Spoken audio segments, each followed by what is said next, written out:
Hi, Dave Konecki here with the Farm Equipment Editor's Blog for December 10th, 2010. I've received enough calls in the past 2 weeks to recognize that there's a lot of confusion about exactly where the farm equipment business is heading in the next year. Of course, I'm always happy to share my confusion with others who are even more confused than me. Just this morning, I've heard from an analyst in New York and a banker in Toronto asking what we're seeing in terms of equipment sales in the year ahead. Fortunately, we're in touch with enough dealers, and with ongoing surveys, we can provide some direction and identify some telling trends that the callers usually find helpful. On the other hand, I tend to go back and review what Professor Mike Bolge told us earlier this year in an article that I wrote about in the June issue of Farm Equipment. It was called, "Is Agriculture's Current Prosperity Sustainable?" At the time, the distinguished professor in agricultural economics and the Center for Food and Agricultural Business at Purdue University provided us with 8 critical factors to watch to follow where ag is heading. These included: number 1, world income growth; number 2, expansion of biofuels; number 3, value of the US dollar; number 4, weather-induced crop shortages; number 5, rising input costs; number 6, rising interest rates; number 7, growing worldwide competition; and number 8, government policies.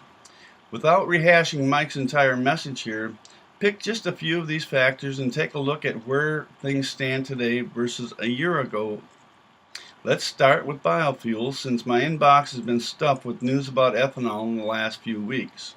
The fact of the matter is, the ethanol situation isn't looking particularly good at the moment, as EPA has proposed reducing the mandatory requirements for ethanol production and use. While a final decision is yet to be announced, unless and until the country buys into E15, that's 15% ethanol, 85% gasoline, in a big way, the corn-based fuel additive has literally and figuratively hit the blend wall. Take a look at this chart. It tells a big part of the story.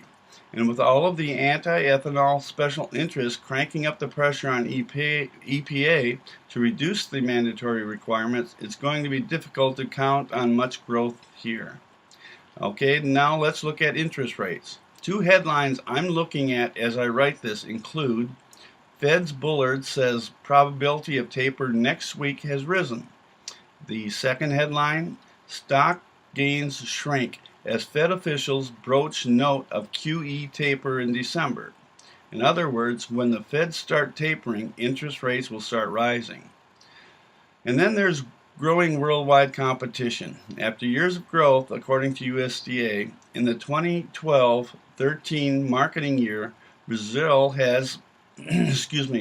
was the world's largest corn exporter, displacing the US, which has pretty much always been king of the hill when it comes to corn. And Argentina is nipping at our heels when it comes to soybeans. While the US will probably regain its position with corn and retain its spot with soybeans in the next few years, we've been put on notice that there are some strong competitors out there. We could also talk about government policies, but don't get me started. I suspect if anything ever does agriculture in the US in, it will be our friends in Washington, D.C. So, what do I tell the callers who want to know what I know? I tell them what the dealers tell me. Farm equipment sales will probably decline somewhat in 2014. Probably not a lot. But if we're going to compare next year's sales to the past few years of really high sales, in all likelihood there will be a drop-off. Based on our most recent dealer surveys, that would be anywhere from 1 to 5%. And then I tell my callers, Happy New Year. Thanks for checking in, and we'll talk to you next time.